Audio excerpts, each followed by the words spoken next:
Partner with Saleh. Professionally,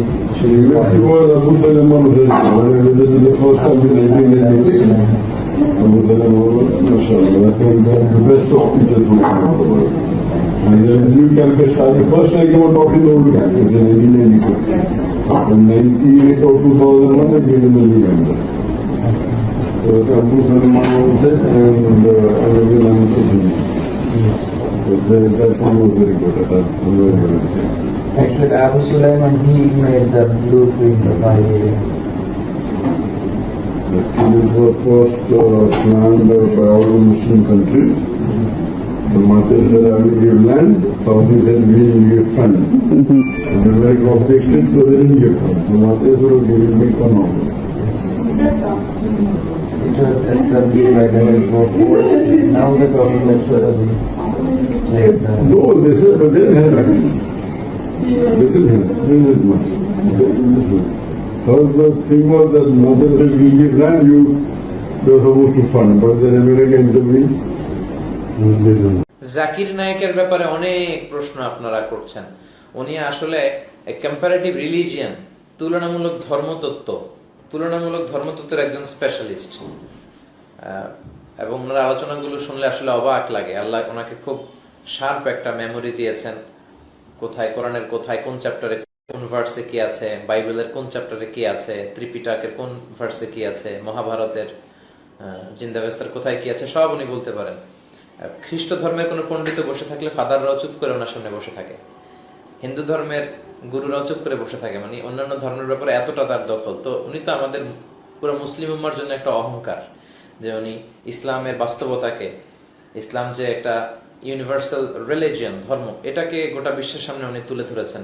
মালয়েশিয়াতে উনি আসে, আমাদের সাথে দেখা হয়, তারপর আরব বিশ্বে যায়, ইউরোপে যায়, আফ্রিকাতে যায়, এবং এক একটা গ্যাদারিংয়ে ওনার, মালয়েশিয়াতে যখন এসেছিল লক্ষ লক্ষ লোকের জামায়াত হয়। তো এটা কিন্তু আমাদের জন্য একটা প্লাস পয়েন্ট। ওনার মাধ্যমে অনেক হাজার হাজার অমুসলিমরা মুসলমান হচ্ছে, আপনি সেটা দেখেন। এখন তিনি, ওনার যদি কোনো বিষয় আপনার কাছে অপছন্দ হয়, উনি প্যান্ট পরেন, শার্ট পরেন, টাই পরেন, এই বিষয়ে যদি আপনার অপছন্দ হয় তাহলে আপনি জুব্বা পরেন, সমস্যা তো নেই। আর বাস্তবতা হচ্ছে ইসলামের কোনো বেঁধে দেওয়া ড্রেস কোড নেই যে আপনাকে জুব্বাই পরতে হবে, আপনাকে চাদরই পরতে হবে বা প্যান্টই পরতে হবে, না। ইসলাম পোশাকের ব্যাপারে, ড্রেস কোডের ব্যাপারে কিছু মৌলিক নীতিমালা দিয়েছে। ওই নীতিমালাগুলো ঠিক রেখে, অক্ষুণ্ণ রেখে আপনি যে রকম মনে চায় পোশাক পরতে পারবেন। মৌলিক নীতিমালা কি?